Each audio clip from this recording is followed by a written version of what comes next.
പ്രിയപ്പെട്ട സുഹൃത്തുക്കളെ, കേരളത്തിലെ CPM-ന്റെ ചരിത്രം എടുത്ത് പരിശോധിച്ചാൽ അതിൽ ഏറ്റവും വലിയൊരു പ്രതിഭാസമായി ഉയർന്നു നിൽക്കുന്ന ഒരു കഥാപാത്രം വിജയനായിരിക്കും. കേരളത്തിലെ ഈ പാർട്ടിയുടെ വളർച്ചയുമായി ബന്ധപ്പെട്ട് നമ്മൾ പല നേതാക്കന്മാരുടെയും പേരുകൾ നമ്മൾ പറയാറുണ്ട്. നമ്മൾ EMS-ൻ്റെ പേര് പറയാറുണ്ട്, നമ്മൾ നയനാരുടെ പേര് പറയാറുണ്ട്, നമ്മൾ VS-ൻ്റെ പേര് പറയാറുണ്ട്. അതൊക്കെ പാർട്ടിയുടെ സ്വാധീനം വർദ്ധിച്ചതിലും പാർട്ടിയുടെ വളർച്ചയിലുമൊക്കെ പങ്കുവഹിച്ച നേതാക്കന്മാരാണ്.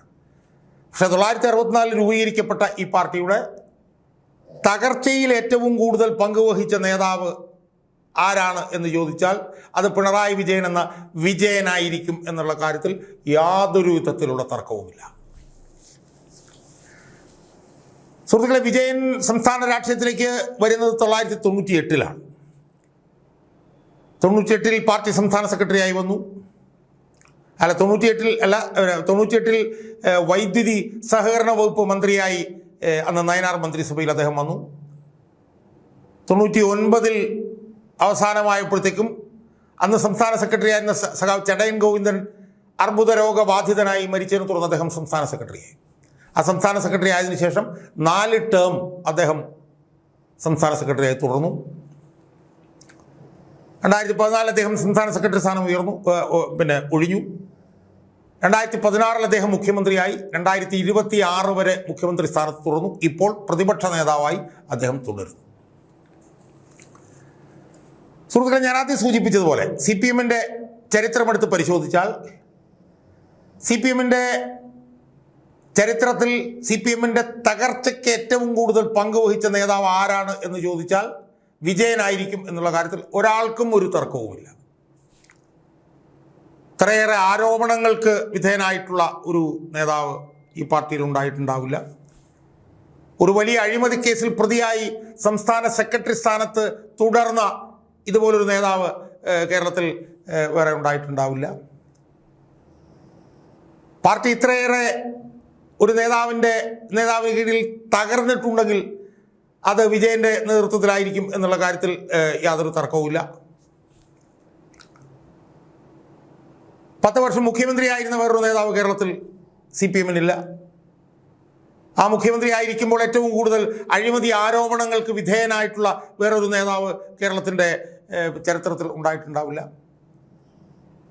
പാർട്ടിയെ ഇത്രയും വലിയൊരു തകർച്ച നേരിട്ട ഒന്നിലധികം തെരഞ്ഞെടുപ്പിന് നേതൃത്വം വഹിച്ച ഒരു നേതാവ് വേറെ ഉണ്ടാവില്ല. 2019-ൽ വലിയ തകർച്ചയിലേക്ക് കൊണ്ടുപോയി ലോക്സഭാ തെരഞ്ഞെടുപ്പിൽ. 2024-ൽ വലിയ തകർച്ചയിലേക്ക് കൊണ്ടുപോയി. അധികാരത്തിലിരുന്നപ്പോൾ നേരിട്ട മിക്കവാറും ഉപതെരഞ്ഞെടുപ്പുകളെല്ലാം തോൽക്കുന്ന ഒരു സാഹചര്യത്തിലേക്ക് കൊണ്ടുപോയ നേതാവ്. 2025-ലെ പഞ്ചായത്ത് തെരഞ്ഞെടുപ്പിൽ വലിയ പരാജയത്തിലേക്ക് നയിച്ച നേതാവ്. 2026-ലെ നിയമസഭാ തെരഞ്ഞെടുപ്പിൽ അത്യഭൂതപൂർവമായിട്ടുള്ള ഒരു പരാജയത്തിലേക്ക് പാർട്ടിയെ നയിച്ച നേതാവ്. അപ്പോൾ ആ നിലയിൽ CPM-ന്റെ ചരിത്രം നമ്മളെടുത്ത് നോക്കിയാൽ ആ ചരിത്രത്തിൽ ഈ പാർട്ടിയെ ഇത്രയധികം തകർത്ത് തരിപ്പണമാക്കിയ മുച്ചൂടും മുടിച്ച വിജയനെ പോലെ ഒരു നേതാവ് വേറെ ഉണ്ടായിരിക്കും എന്ന് എനിക്ക് തോന്നുന്നില്ല. സുഹൃത്തുക്കളെ, ഞാൻ ഈ കാര്യങ്ങൾ പല വീഡിയോകളിലും വിശദമാക്കിയിട്ടുള്ളതാണ്. പക്ഷേ ഞാൻ ഇന്ന് ഈ വീഡിയോയിലൂടെ നടത്താൻ പോകുന്നത് ഈ വിജയൻ എന്ന് പറയുന്ന നേതാവിൻ്റെ മനഃശാസ്ത്രത്തെക്കുറിച്ചിട്ടുള്ള ഒരു അപഗ്രഥനമാണ്. അത് എൻ്റെ ബോധ്യത്തിൻ്റെ അടിസ്ഥാനത്തിലല്ല, പല മനഃശാസ്ത്ര വിദഗ്ധന്മാരുമായിട്ടൊക്കെ ചർച്ച ചെയ്ത് അതിൽ നിന്നൊക്കെ ഉരുത്തിരിഞ്ഞു വന്നൊരു സമവായത്തിൻ്റെ അടിസ്ഥാനത്തിലാണ് ഈ വിജയൻ എന്ന് പറയുന്ന ഈ നേതാവിൻ്റെ മനഃശാസ്ത്രം ഒന്ന് വിശദമായി പരിശോധിക്കാൻ ഞാൻ ഇന്ന് വീഡിയോയിലൂടെ ശ്രമിക്കാൻ പോകും. സുഹൃത്തുക്കളെ, ഞാൻ ഈ വിജയൻ്റെ മനഃശാസ്ത്രത്തെക്കുറിച്ച് ചർച്ച ചെയ്യാനായിട്ട് മനഃശാസ്ത്ര വിദഗ്ധന്മാരുമായിട്ടൊക്കെ സംസാരിച്ചപ്പോൾ അതിൽ നിന്ന് ഉരുത്തിരിഞ്ഞൊരു സമവായം എന്ന് പറയുന്നത് ഈ നാർസിസിസ്റ്റ് പേഴ്സണാലിറ്റി ഡിസോർഡർ എന്ന് പറഞ്ഞിട്ടുള്ള, അതിന് മലയാളത്തിൽ എന്നോടൊരു മനഃശാസ്ത്ര വിദഗ്ധൻ പറഞ്ഞത് ആത്മാനുരാഗ വ്യക്തിത്വ വൈകല്യം എന്നാണ്. അങ്ങനെയുള്ള ഒരു വ്യക്തിയാണ് ഈ വിജയൻ എന്നുള്ളതാണ്. അതിൻ്റെ വിശദാംശങ്ങളിലേക്ക് ഞാൻ പിന്നീട് വരാം. നാർസിസിസ്റ്റ് പേഴ്സണാലിറ്റി ഡിസോർഡർ, ആത്മാനുരാഗ വ്യക്തിത്വ വൈകല്യം, അതിന് വിധേയനായ ഒരു മനുഷ്യനാണ് ഈ വിജയൻ എന്നുള്ളതാണ് എനിക്ക് പൊതുവിൽ മനസ്സിലാക്കാൻ കഴിയും. സുഹൃത്തുക്കളെ, നമ്മൾ ഈ വിജയൻ്റെ ബാല്യം നമ്മൾ ചർച്ച ചെയ്തിട്ടുണ്ട്. വളരെ ദുരിതപൂർണമായിട്ടുള്ള, വളരെ ദാരിദ്ര്യത്തിൽ അമർന്ന ഒരു കുടുംബത്തിൽ നിന്ന് വളർന്നു വന്ന ഒരു നേതാവാണ് വിജയൻ എന്നുള്ളത് നമ്മൾ ഇതിനു മുമ്പ് പലപ്പോഴും നമ്മൾ ചർച്ച ചെയ്തിട്ടുണ്ട്. അങ്ങനെ ഉയർന്നു വന്ന ആ നേതാവ് 70കളുടെ മധ്യത്തിലാണ് കണ്ണൂരിലെ ഒരു മുടിചൂടാ മന്നനായി വികസിച്ച് വന്നത് എന്ന് നമ്മൾ കണ്ടിട്ടുണ്ട്.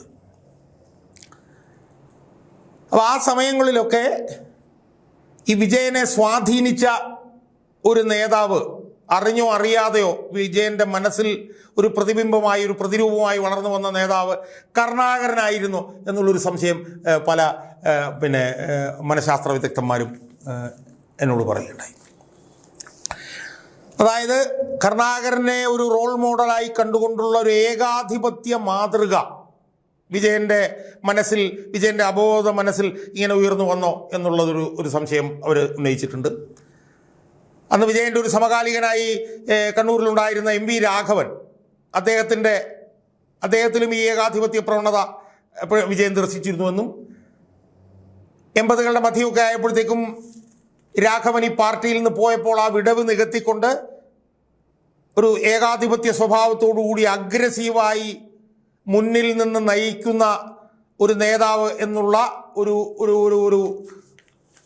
ഒരു സ്വഭാവ വിശേഷത്തിലേക്ക് വിജയൻ മാറിയെന്നും അങ്ങനെ മാറുന്ന സമയത്ത് വിജയൻ്റെ മനസ്സിലുണ്ടായിരുന്ന ഒരു റോൾ മോഡൽ കരുണാകരനായിരുന്നു, അല്ലെങ്കിൽ കരുണാകരൻ്റെ ഒരു ഏകാധിപത്യ പ്രവണതയുള്ള കരുണാകരൻ എന്ന് പറയുന്ന നേതാവായിരുന്നോ എന്നൊരു സംശയം ഞാനുമായി ചർച്ച ചെയ്ത മനഃശാസ്ത്ര വിദഗ്ധന്മാർ എന്നോട് പങ്കുവെക്കുകയുണ്ടായി.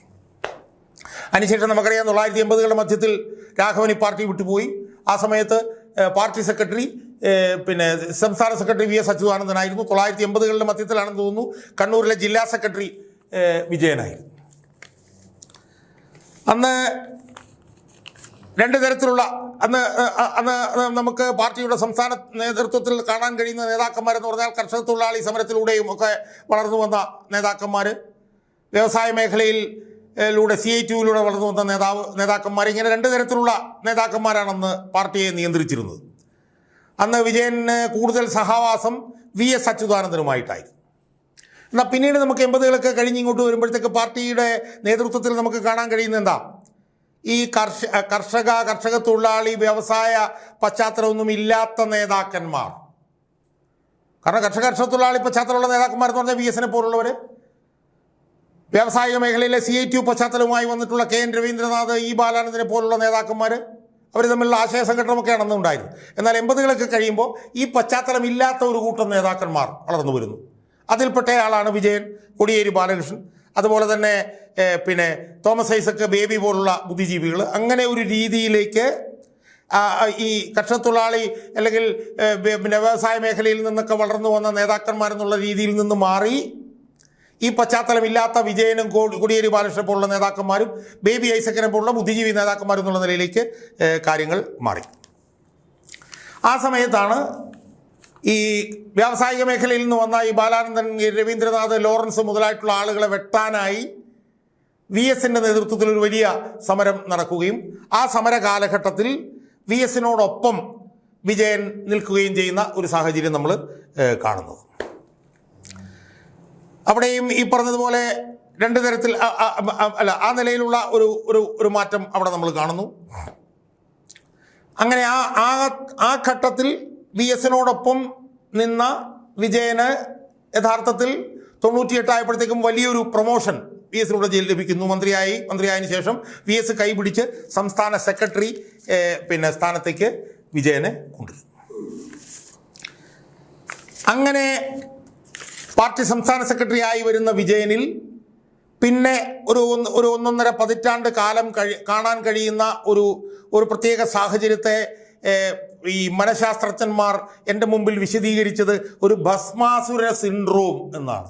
ഭസ്മാസുര സിൻഡ്രോം, അതാണ് അവർ വിശദീകരിച്ച ഒരു മാനസികാവസ്ഥ. ആ മാനസികാവസ്ഥ എങ്ങനെയാണ് വിജയൻ പ്രകടിപ്പിച്ചത്? തന്നെ പാർട്ടി സംസ്ഥാന സെക്രട്ടറിയായി കൊണ്ടുവന്ന VS അച്യുതാനന്ദനെ വിജയൻ വെട്ടിനിരത്തുന്നതാണ് പിന്നീട് നമ്മൾ കണ്ടത്. തൻ്റെ മെൻറ്ററായിട്ടുള്ള, തന്നെ കൈപിടിച്ച് പാർട്ടി സെക്രട്ടറി സ്ഥാനത്തേക്ക് കൊണ്ടുവന്ന VSനെ മലപ്പുറം സമ്മേളനത്തിൽ വെച്ച് വെട്ടിനിരത്തിയ വിജയൻ പിന്നൊരു ആശ്രിത വത്സല സഖ്യത്തിനെ വളർത്തിയെടുക്കുന്നത് നമ്മൾ കണ്ടു. അതായത് നിങ്ങൾ ഒരു കാരണവശാലും ചോദ്യം ചെയ്യപ്പെടുകയില്ല എന്നുള്ള നിലയിലുള്ള ഒരു സംവിധാനം. അതുപോലെ തന്നെ പാർട്ടിയുടെ കോർപ്പറേറ്റ് വൽക്കരണം, കൈരളി മുതലായിട്ടുള്ള കൈരളി ചാനൽ ഉൾപ്പെടെ തുറന്നു വന്നത് ഉൾപ്പെടെ, പിന്നെ വിജയനിൽ പ്രതിഫലിക്കുന്ന ഒരു ഘട്ടം എന്ന് പറയുന്നത് ഒരു ഭസ്മാസുര സിൻഡ്രോം. തനിക്കെതിരെ ആരൊക്കെ നിന്നോ അവരെ എല്ലാം വെട്ടിനിരത്തുന്നു. VS-നെ വെട്ടിനിരത്തുന്നു. ഈ പറഞ്ഞതുപോലെ ഈ ബാലാനന്ദൻ, ലോറൻസ് അതുപോലുള്ള ആളുകൾ അവരുൾപ്പെടെ തന്നെ ആര് ചോദ്യം ചെയ്യാൻ വരുന്നോ അവരെയെല്ലാം വെട്ടിനിരത്തുന്ന ഒരു ഭസ്മാസുര സിൻഡ്രോം ഇന് വഴിപ്പെട്ട ഒരു നേതാവ് എന്നുള്ള നിലയിലാണ് വിജയനെ പിന്നീട് കാണാൻ കഴിയുന്നത്. ആ 4 ടേം വിജയൻ സംസ്ഥാന സെക്രട്ടറി ആയിരുന്ന സമയത്തൊക്കെ വിജയിൽ ദർശിക്കാൻ കഴിയുന്ന ഒരു മാനസികാവസ്ഥ എന്ന് പറയുന്നത് ഒരു ഭസ്മാസുര സിൻഡ്രോം. അതാണ് മനഃശാസ്ത്രജ്ഞന്മാർ എന്നോട് ആ കാര്യത്തിൽ അവർ വിശദീകരിച്ചത്. സുഹൃത്തുക്കളെ, പിന്നീട് കാണാൻ കഴിയുന്നത് തെരഞ്ഞെടുപ്പ് ജയിച്ചു കഴിഞ്ഞപ്പോഴുള്ള വിജയൻ, അതായത് 2016 മുതൽ 2026 വരെയുള്ള ഒരു വിജയൻ. ആ വിജയനിൽ നമുക്ക് ദർശിക്കാൻ കഴിയുന്ന ഒരു സിൻഡ്രോം ആയിട്ട് പിന്നെ മനഃശാസ്ത്ര വിദഗ്ധന്മാർ എന്നോട് പറഞ്ഞത് അതിൻ്റെ പേരാണ് പെരുന്തച്ചൻ സിൻഡ്രോം. അതാണ് പിന്നീട് മുഖ്യമന്ത്രിയായപ്പോൾ കാണാൻ കഴിഞ്ഞത് എന്നാണ് എനിക്ക് എന്നോട് മനഃശാസ്ത്ര വിദഗ്ധന്മാർ പറഞ്ഞത്. അതായത് 2016 മുതൽ ഇങ്ങോട്ട് വരുമ്പോൾ 2016 ഒരുപാട് പ്രധാനപ്പെട്ട ആളുകൾ മന്ത്രിസഭയിൽ ഉണ്ടായിരുന്നെങ്കിലും അവരെയൊക്കെ പിന്നെ മാർജിനലൈസ് ചെയ്യുക. തോമസ് ഐസക്കിനെ, ശൈലജ ടീച്ചറിനെ, ജി സുധാകരനെ, അവരെല്ലാവരെയും മാർജിനലൈസ് ചെയ്യുക. അതിൽ തന്നെ ഒരു പെരുന്തച്ചൻ സിൻഡ്രോം ഏറ്റവും കൂടുതൽ പ്രകടമായത് അന്ന് കോവിഡ് കാലത്താണ്. അത് ഏറ്റവും കൂടുതൽ പ്രകടമായത് കോവിഡ് വന്ന സമയത്ത് ആ പത്രസമ്മേളനങ്ങളെല്ലാം നടത്തി മുന്നിൽ നിന്ന KK ശൈലജ എന്ന് പറഞ്ഞ ആരോഗ്യമന്ത്രിയെ എടുത്തു മാറ്റിയിട്ട് ആ സ്പേസിലേക്ക് വിജയം വരുന്നു. അതിനുശേഷം പിന്നീട് 2016-21 കാലത്തെ മന്ത്രിസഭയുടെ കാലത്ത് നടന്ന സംഭവങ്ങളിലെല്ലാം ഈ ഒരു പെരുന്തച്ചൻ സിൻഡ്രോം പ്രതിഫലിക്കുന്നുണ്ടെന്നാണ് മനഃശാസ്ത്ര വിദഗ്ധന്മാർ പറയുന്നത്. 2021 നമ്മൾ കണ്ടു. എന്താ കണ്ടത്? ഈ പരിണിതപ്രജ്ഞരായിട്ടുള്ളവരെ എല്ലാവരെയും തോമസ് ഐസക്ക്, പിന്നെ KK ശൈലജ, ജി സുധാകരൻ, ഇതുപോലുള്ളവരെ എല്ലാവരെയും വെട്ടിമാറ്റുന്നു. അവിടെ വെട്ടിമാറ്റി തൻ്റെ പിന്നെ മരുമകനെ കൊണ്ടുവരുന്നു. അയാളെ സംസ്ഥാന കമ്മിറ്റിയിൽ കൊണ്ടുവരുന്നു, അയാളെ സംസ്ഥാന സെക്രട്ടേറിയറ്റിലേക്ക് കൊണ്ടുവരുന്നു, അയാളെ പ്രധാനപ്പെട്ട 2 വകുപ്പുകൾ കൊടുത്ത് അവിടെ ഇരുത്തുന്നു. പിന്നീട് അതായത് 2021-2026 കാലഘട്ടത്തിലാണ് വിജയനിൽ പ്രതിഫലിച്ചിട്ടുള്ള ഈ ഒരു പെരുന്തച്ചൻ സിൻഡ്രോം കൂടുതലായി നമുക്ക് കാണാൻ കഴിയുന്നത് എന്നാണ് മനഃശാസ്ത്ര വിദഗ്ധന്മാർ. ഇതെല്ലാം കഴിഞ്ഞിട്ട് ഒരു പുതിയ വാദഗതി കൂടി ഉള്ളത് എന്താണെന്ന് ചോദിച്ചാൽ അതിൻ്റെ പേരാണ് ജോർജ് കുട്ടി സിൻഡ്രോം. നമ്മളിപ്പോൾ കണ്ടല്ലോ ദൃശ്യം 3-ൽ, ദൃശ്യം 1 മുതൽ നമ്മൾ കാണുന്നൊരു കഥാപാത്രമുണ്ട്. ജിത്തു ജോസഫിൻ്റെ ആ സിനിമകളിലെല്ലാം നമ്മൾ കാണുന്നൊരു കഥാപാത്രമുണ്ട്. ആ കഥാപാത്രത്തിൻ്റെ പേരാണ് ജോർജ് കുട്ടി. ആ സിനിമകളിലെയൊക്കെ കേന്ദ്ര കഥാപാത്രം. ആ ജോർജ് കുട്ടി എന്ന് പറഞ്ഞാൽ വളരെ ബുദ്ധിമാനായിട്ടുള്ള ഒരു ക്രിമിനലായിട്ടാണ് അതിൽ നമുക്ക് കാണാൻ കഴിയും. അതിൻ്റെ പരകോടിയിലാണ് ദൃശ്യം 3-ൽ തൻ്റെ മകളെ രക്ഷപ്പെടുത്താൻ വേണ്ടിയിട്ട് എല്ലാ ക്രിമിനൽ ആക്ടിവിറ്റീസിനും നേതൃത്വം കൊടുക്കുന്ന ഒരു ക്രിമിനലായിട്ടുള്ള ഒരു പിന്നെ അച്ഛനെ നമുക്ക് കാണാൻ കഴിയുന്നു. അതാണ് ജോർജ് കുട്ടി സിൻഡ്രോം എന്ന് പറയുന്നത്. ആ ജോർജ് കുട്ടി സിൻഡ്രോമും ഇപ്പോൾ ഈ മാസപ്പടി കേസൊക്കെ ആയി ബന്ധപ്പെട്ടുകൊണ്ട് വിജയൻ്റെ മനസ്സിലേക്ക് ആ ഒരു തരത്തിലുള്ള ഒരു മാനസികാവസ്ഥയും കടന്നു വന്നിട്ടുണ്ടോ എന്നുള്ള ഒരു ചോദ്യമാണ് മനഃശാസ്ത്ര വിദഗ്ധന്മാർ ചോദിക്കുന്നത്. അതുകൊണ്ട് വിജയനിൽ നമുക്ക് കാണാൻ കഴിയുന്ന 2-3 ഘട്ടങ്ങളെന്ന് പറഞ്ഞാൽ, ഒന്ന് ഭസ്മാസുര സിൻഡ്രോം. അത് ഈ പറഞ്ഞതുപോലെ 2000 മുതൽ 2016 വരെയുള്ള ഒരു ഘട്ടം. 2016 ശേഷം നമുക്ക് കാണാൻ കഴിയുന്ന ഒരു പെരുന്തച്ചൻ സിൻഡ്രോം. ഇപ്പോൾ നമുക്ക് വിജയനിൽ ദർശിക്കാൻ കഴിയുന്ന ഒരു ജോർജ് കുട്ടി സിൻഡ്രോം. ഇതിൻ്റെ എല്ലാം കൂടി ഒരു ഉൾച്ചേരലാണ് ഇയാളുടെ മനഃശാസ്ത്രം എന്ന് നമുക്ക് കാണാൻ കഴിയും. ഇപ്പോഴത്തെ അവസ്ഥയായിട്ട് മനഃശാസ്ത്രജ്ഞന്മാർ പറയുന്നത്, ഇപ്പോഴത്തെ അവസ്ഥ എന്ന് പറഞ്ഞാൽ അതൊരു നാർസിസിസ്റ്റ് പേഴ്സണാലിറ്റി ഡിസോർഡർ ബാധിച്ച ഒരു മനുഷ്യനായിട്ടാണ് കാണാൻ കഴിയുന്നത്. ഒരു ആത്മാനുരാഗി,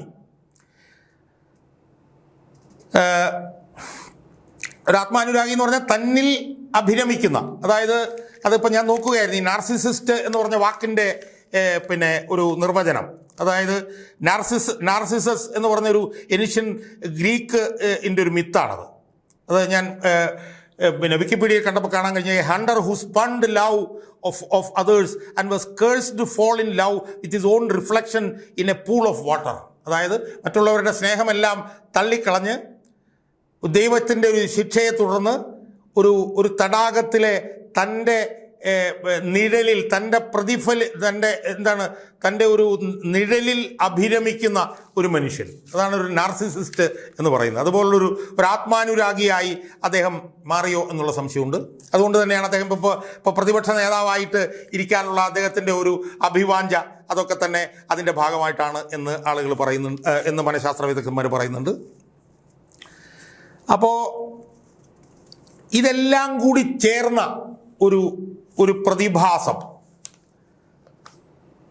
അതാണ് പിണറായി വിജയൻ എന്ന് നമുക്ക് കാണാൻ കഴിയും.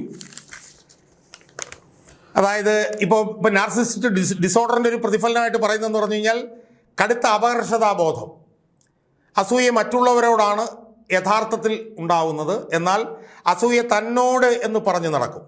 സ്വയം തന്നോട് മറ്റുള്ളവർക്ക് അസൂയാണെന്ന് സ്വയം വിശ്വസിപ്പിക്കാൻ ശ്രമിക്കും. അത്തരത്തിലുള്ള ഒരു വികലമായിട്ടുള്ള ഒരു മാനസികാവസ്ഥയുടെ ഒരു ഉടമയായി ഈ 80 കഴിഞ്ഞ ഈ വയോവൃദ്ധനായിട്ടുള്ള വിജയൻ മാറി എന്നാണ് ഈ വിജയൻ്റെ ചെറുപ്പകാലം മുതലുള്ള മാനസികാവസ്ഥ എടുത്ത് പരിശോധിക്കുമ്പോൾ നമുക്ക് കാണാൻ കഴിയുന്നത് എന്നാണ് കേരളത്തിലെ പ്രഗത്ഭരായിട്ടുള്ള 2-3 മനഃശാസ്ത്ര വിദഗ്ധന്മാരോട് സംസാരിച്ചപ്പോൾ എനിക്ക് മനസ്സിലാക്കാൻ കഴിഞ്ഞത്.